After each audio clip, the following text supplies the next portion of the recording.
Hello students, कैसे हैं आप लोग। आई होप कि आप बहुत ही अच्छे होंगे। तो आज इस वीडियो हम बात करने वाले हैं एम्स बीएससी नर्सिंग 2025 का जो काउंसलिंग प्रोसेस होता है उसके बारे में आपको ए टू जेड डिटेल हम देने वाले हैं कि किस तरह से आपका एम्स के द्वारा सीट अलॉटमेंट होता है। काउंसलिंग में आखिरकार होता है ऐसा क्या है, किस तरह से आपको जो एससी का स्टूडेंट है, ओबीसी का स्टूडेंट है, ईडब्ल्यूएस का स्टूडेंट है और जनरल का स्टूडेंट है और एसटी स्टूडेंट्स को सीट मिलने वाला है। तो काफी कंफ्यूजन जो आपको हो रहे हैं, तो इस वीडियो में आपको सारी चीज क्लियर हो जाएंगी।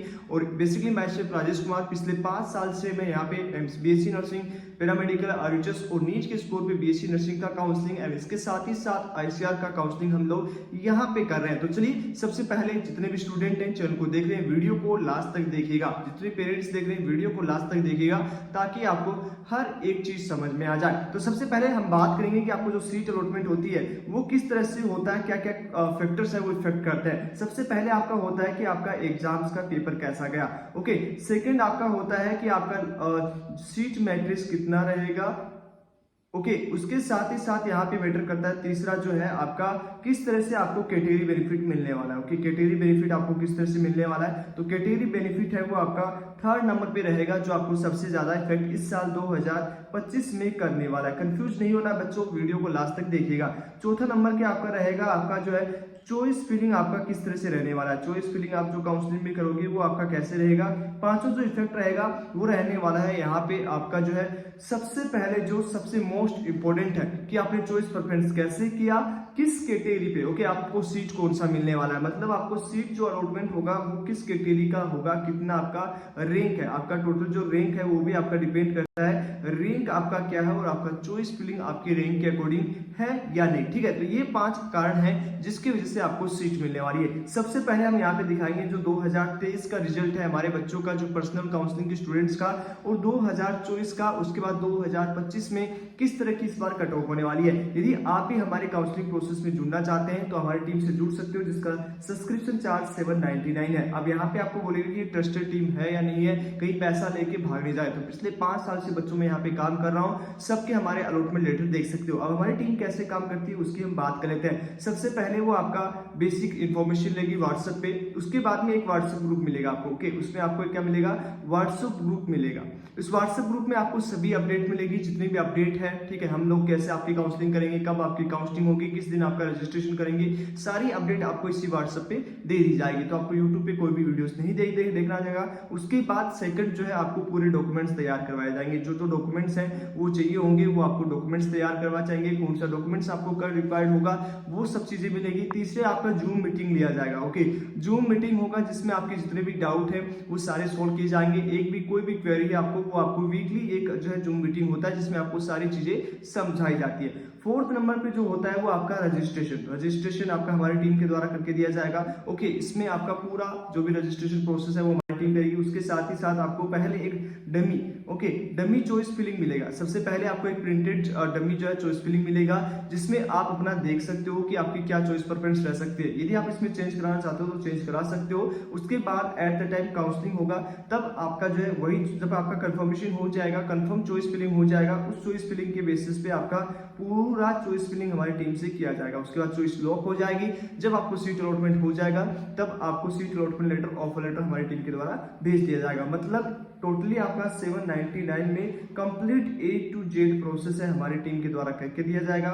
साथ ही साथ आपको प्रॉपर गाइड, जूम मीटिंग, सारी चीज आपको मिलने वाली है। तो चलिए लास्ट का हम यहाँ पे सबसे मेन इफेक्ट करते हैं यहाँ पे सीट मैट्रिक्स का। ओके, सीट मैट्रिक्स का सबसे पहले इफेक्ट करते हैं। आपका पेपर का लेवल आपको सबको पता है किस तरह का है, रैंक आपको सबको पता है। अब यहाँ पे कौन कौन स्टूडेंट है, यहाँ पे है आपका जनरल, ईडब्ल्यूएस, ओबीसी और एससी और एसटी। यहाँ पे टोटल आपका कितना 26,000 बच्चा है। कितना बच्चा है, 26,000 बच्चा है। तो देखिए बच्चों, ये आपकी जो रैंक आई है वो ऑल इंडिया रैंक आई है। क्या आई है, ऑल इंडिया रैंक। काफी स्टूडेंट जो कंफ्यूज है कि लास्ट ईयर तो 7,000 तक मिला था, तो ये ऑल इंडिया रैंक आई है, आपकी कैटेगरी रैंक नहीं आई है। और सबसे पहले दिमाग में रखना कि आपको अपनी कैटेगरी की सीट चाहिए, न कि आपको जनरल की सीट चाहिए, ना ईडब्ल्यूएस की चाहिए, आपको कैटेगरी की रैंक चाहिए। अब यहाँ पे लफड़ा क्या होता है कि जो बच्चे ओके जनरल से बिलोंग कर रहे हैं, इसके अलावा जितने भी बच्चे हैं ओबीसी से हैं, ठीक है, और ईडब्ल्यूएस से हैं या एससी से, एसटी से, यदि इनकी रैंक अच्छी होती है, इनकी रैंक यदि अच्छी होती है तो यह बच्चे किसकी सीट ले सकते हैं, जनरल की सीट ले सकते हैं। फॉर एग्जांपल हम यहाँ पे बात करेंगे कि कैसे वो सीट अलॉटमेंट होती है। मान लीजिए कोई जनरल का स्टूडेंट है, उसके 61 रैंक है, वहीं एससी का स्टूडेंट है, उसके भी 61 रैंक है, ऑल इंडिया रैंक मान लीजिए 61 है, 60 रैंक है। तो यहाँ पे जो है इस बच्चे को सीट दे दिया जाएगा, मतलब एससी के बच्चे को वहां पे सीट दिया जाएगा। और यदि 62 होता है तो भी आपके एससी को बच्चे को जनरल की सीट मिल जाएगी। ओके, जनरल की सीट किसको मिल जाएगी, यदि 62 यहाँ पे होगा, सॉरी 62 यहाँ पे होगा, एससी का स्टूडेंट है तो उसको जनरल की सीट मिल जाएगी। अब यहाँ पे जो बच्चे कंफ्यूज हो रहे हैं, जो हाई रैंक वाले बच्चे हैं, इसी तरह से आपका ईडब्ल्यूएस का होगा और एससी और एसटी और ओबीसी एनसीएल का होगा। यदि इनकी रैंक अच्छी होती है तो ये सब जनरल की सीट ले सकते हैं। ये चीज आपको क्लियर हो चुका है। अब यहाँ पे क्या चीजें होंगी, जैसे यहाँ पे नीट में आपको देखा होगा, नीट का जो टॉपर बच्चा है, नीट का टॉपर बच्चा है वो भी यहाँ पे आपका है, तो वो स्टूडेंट्स क्या करेगा, वो रैंक जो है बीडीएस की, बीएचएमएस की, उसके बाद एमबीबीएस की, इन सब में कोर्स ले लेगा। ओके, अब यहाँ पे एक चीज ध्यान में रखना कि जो बच्चे यहाँ पे एक चीज ध्यान से सुनिए, जो बच्चे 550 से 686 का टॉपर आपका इसके बीच है, उनका तो सिलेक्शन एमबीबीएस में हो जाना है। ओके, उसके बाद में जो बच्चे 550,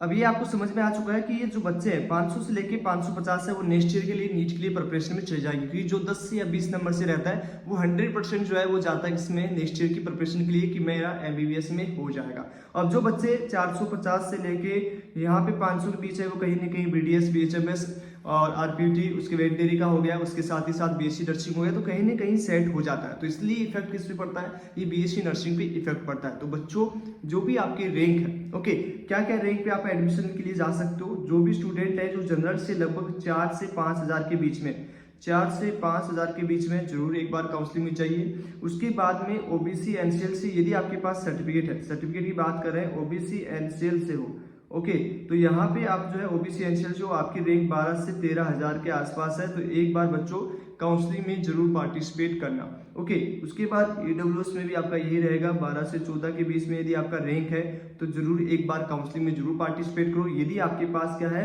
वैलिड सर्टिफिकेट है, वैलिड क्या है, सर्टिफिकेट है, तो एक बार जरूर जो है काउंसलिंग में जाए। उसके बाद एससी के स्टूडेंट है, यदि आपकी 20,000 21,000 तक रैंक है तो एक बार जरूर जाओ बच्चों, ये रैंक आपकी ऑल इंडिया रैंक है और आपको सीट मिलने वाली है एससी के जो है एससी की सीट मिलने वाली। इसमें आपका जो भी टॉपर रहेगा वो आपकी जनरल की भी सीट ले सकता है, ठीक है, वो किसी की जनरल की सीट ले सकता है। तो जो टॉप बच्चा रहेगा या तो वो एमबीबीएस में एडमिशन ले लेगा या बीडीएस में, बीएचएमएस में, कहीं भी, फिर भी यदि इधर आता है और इसकी अच्छी रैंक है तो वो जनरल की सीट ले सकता है। एसटी की बात करेंगे तो एसटी में आपका लगभग जो है 22,000 या 23,000 तक रैंक है, तो एक बार जरूर काउंसलिंग में पार्टिसिपेट करना है। ओके, अब ये चीज आपको समझ में आ चुका है। इस तरह से आपका कैटेगरी, सीट, ये आपका जो है मैटर करता है। तो ओके, तो ये चीज आपको समझ में आ चुकी है। उसके बाद में हम यहाँ पे बात करेंगे हमारे जो बच्चे सिलेक्टेड हुए थे। अब जब हमारी टीम में काउंसलिंग कराते हैं तो सीट अलॉटमेंट की जो है मैक्सिमम जो है आपको, जैसे हमारे पास इनरोल होते हो तो आपको बता दिया जाता है कि आपको सीट मिलेगा या नहीं मिलेगा। ओके, तो वो सब चीजें आपको पहले बता दी जाती है। अब यहाँ पे देखो ऑल इंडिया रैंक कितना बच्चे का, लास्ट ईयर 2023 का 923 पे फर्स्ट राउंड में, राउंड इंपॉर्टेंट होता है, फर्स्ट राउंड में सीट आपको अलॉटमेंट हो गया था, एम्स देहगुर का जो सीट मिला था। इस बार आपका फर्स्ट राउंड का लगभग जो है 1500 तक आसपास यदि रैंक रहेगा तो सीट मिलने का फर्स्ट राउंड में चांसेस रहेगा। ओके, यदि आपकी चॉइस प्रेफरेंस अच्छे से हुई है तो। ओके, उसके बाद में यहाँ पे हम बात करें 809 पे फर्स्ट राउंड में सीट अलॉटमेंट हुआ था, कितना देख लो, यूआर कैटेगरी से गोरखपुर अलॉट हुआ था फर्स्ट राउंड में, कितना, गोरखपुर का सीट अलॉटमेंट हुआ था। तो यहाँ पे जिस बच्चों की यदि 1600 के आसपास रैंक रहेगी तो फर्स्ट राउंड में चांसेस रहेगा कि सीट अलॉटमेंट हो जाए। नेक्स्ट हम बात करें प्राची सागवान को, लास्ट जो भोपाल मिला था, कितने रैंक पे, 452 रैंक पे आपको सीट मिला था, यूआर कैटेगरी को एम्स भोपाल मिल गया था बीएससी नर्सिंग में। ओके, तो इसलिए आपको लगभग जो यहाँ पे स्कोरिंग यूआर कैटेगरी से कितना रहेगा, लगभग आपका यदि 1500 से 1600 रहेगा तो जरूर आपको कोई ना कोई कॉलेज फर्स्ट राउंड में मिल जाएगा, यदि आपका चॉइस प्रेफरेंस अच्छे से होता है तो। यहाँ पे अंजलि की बात करें तो यदि आपके पास वैलिड सर्टिफिकेट रहेगा तो यहाँ पे कोशिश करेगी जाएगी कि आपका 3000 तक फर्स्ट राउंड में सीट अलॉटमेंट हो जाए। ओके, 3000 तक सीट अलॉटमेंट हो जाए। वहीं हम बात करें सिटी यूआर कटिंग 454 पे आपका भोपाल मिल गया था। यहाँ पे आप देख सकते हो हमारे पेड काउंसलिंग के स्टूडेंट थे। उसके बाद स्वीटी को 400, उसके बाद में यहाँ पे 3000, यहाँ पे एससी को देखो 3475 एससी स्टूडेंट्स को गोरखपुर मिला था फर्स्ट राउंड में। ओके, इनकी चॉइस प्रेफरेंस इसी तरह से चाहिए थी, इनको जो है एम्स गोरखपुर चाहिए होता। तो इस बार लगभग आपका जो है 5 से 8000 के बीच में पहले राउंड में कट ऑफ देखने को मिल सकता है। ओके, वो क्यों पड़ेगा? क्योंकि जनरल का स्टूडेंट ज्यादा है यहाँ पे। ओके, और टॉप बच्चा जो है वो कहीं ना कहीं आपका और इंस्टीट्यूट में एडमिशन ले सकता है। तो इसलिए आपको सीरीज ध्यान में रखना है ताकि आपको समझ में आ जाए। उसके बाद में यहाँ पे नीतू कुमारी को ईडब्ल्यूएस में लगभग जो है एफसीसी केस मिला। कौन से राउंड में? फर्स्ट राउंड में। ये 2023 का स्टूडेंट है। अभी चलिए 2024 की हम बात कर लेते हैं। बहुत सारे ऐसे कम से कम हमारे पास 500 से ज्यादा बच्चों की सीट अलॉटमेंट है जो आप आराम से देख सकते हो। ओके, क्योंकि पिछले 5 साल से हम यही काम कर रहे हैं बच्चों। एक वैलिड टीम एक्सपीरियंस है, तो आप अपना 1 साल बचाना चाहते हो तो हमारी टीम के साथ जुड़ सकते हो। अब यहाँ पे और भी हम बात करेंगे। ईडब्ल्यूएस के स्टूडेंट्स को 3281 में कल्याणी मिला था। कौन से राउंड में? सेकंड राउंड में। ठीक है, तो यहाँ पे आपको सेकंड राउंड में 8000 तक देखने को मिल सकता है इस बार। ओके, नेक्स्ट हम बात करेंगे यहाँ पे एससी के स्टूडेंट्स को 7375 एम्स गोरखपुर कौन से राउंड में? Open round. अब यहाँ पे इस साल जो है लगभग मान के चलो कि 13 से 14000 तक आपको सेकंड राउंड में देखने को मिल सकता है। ड्यू टू क्योंकि इसकी वजह से इसलिए क्योंकि यहाँ पे जनरल के स्टूडेंट ज्यादा है, एससी ईडब्ल्यूएस की ज्यादा है, सारी ये ऑल इंडिया रैंक आई है। ओके, ऑल इंडिया रैंक ये आपकी आई है। ओके, तो इस सब चीज को ध्यान में रखना है और इसी तरह से आपका काउंसलिंग एंड चॉइस फिलिंग होना चाहिए बच्चों। ओके, अब उसके बाद में यहाँ पे हम बात करेंगे। नेक्स्ट है यहाँ पे अंजलि को ईडब्ल्यूएस के स्टूडेंट्स को एम्स कल्याणी मिला। कौन से राउंड में? सेकंड राउंड में मिला है यहाँ पे। और कितनी रैंक थी? ऑल इंडिया 3200 कल्याणी का सीट अलॉटमेंट हो चुका है। नेक्स्ट हम बात करेंगे ओबीसी एनसीएल को 2191 रैंक पे आपको सीट अलॉटमेंट हुआ था एम्स रायपुर। और 5वीं रोड थी, इनका रैंक था 2191 ओपन राउंड में रायपुर का सीट मिल गया था। वहीं बात करें यहाँ पे एससी के स्टूडेंट्स को 7148 में एम्स रायबरेली एससी कैटेगरी को ओपन राउंड में मिला था। तो इस बार यहाँ पे 13 से 14000 तक जाने का चांसेस रहेगा। ओके, तो इस तरह से हमारे पास बहुत सारे अलॉटमेंट है, बहुत सारे अलॉटमेंट है। ओके, वो आप देख सकते हो। तो ये चीज आपको समझ में आ चुकी है कि एक वैलिड टीम के साथ काम करोगे तो आपका 1 साल बच्चों बच सकता है। ओके, काफी चीजें जो है काम में आती है, तो बच्चों एनरोलमेंट हो सकते हो। सारी चीज हमारी टीम रिस्पॉन्सिबिलिटी लेती है। और मिलते हैं आपको नेक्स्ट वीडियो में, आपको कॉलेज वाइज, उसके साथ ही साथ आपको जो मिलने वाली है कट ऑफ वो है आपकी राउंड वाइज कि फर्स्ट राउंड में कितना जाएगा, सेकंड राउंड में कितना जाएगा। तो चलिए आज इस वीडियो में इतना ही। मिलते हैं आपसे नेक्स्ट वीडियो में, तब तक के लिए।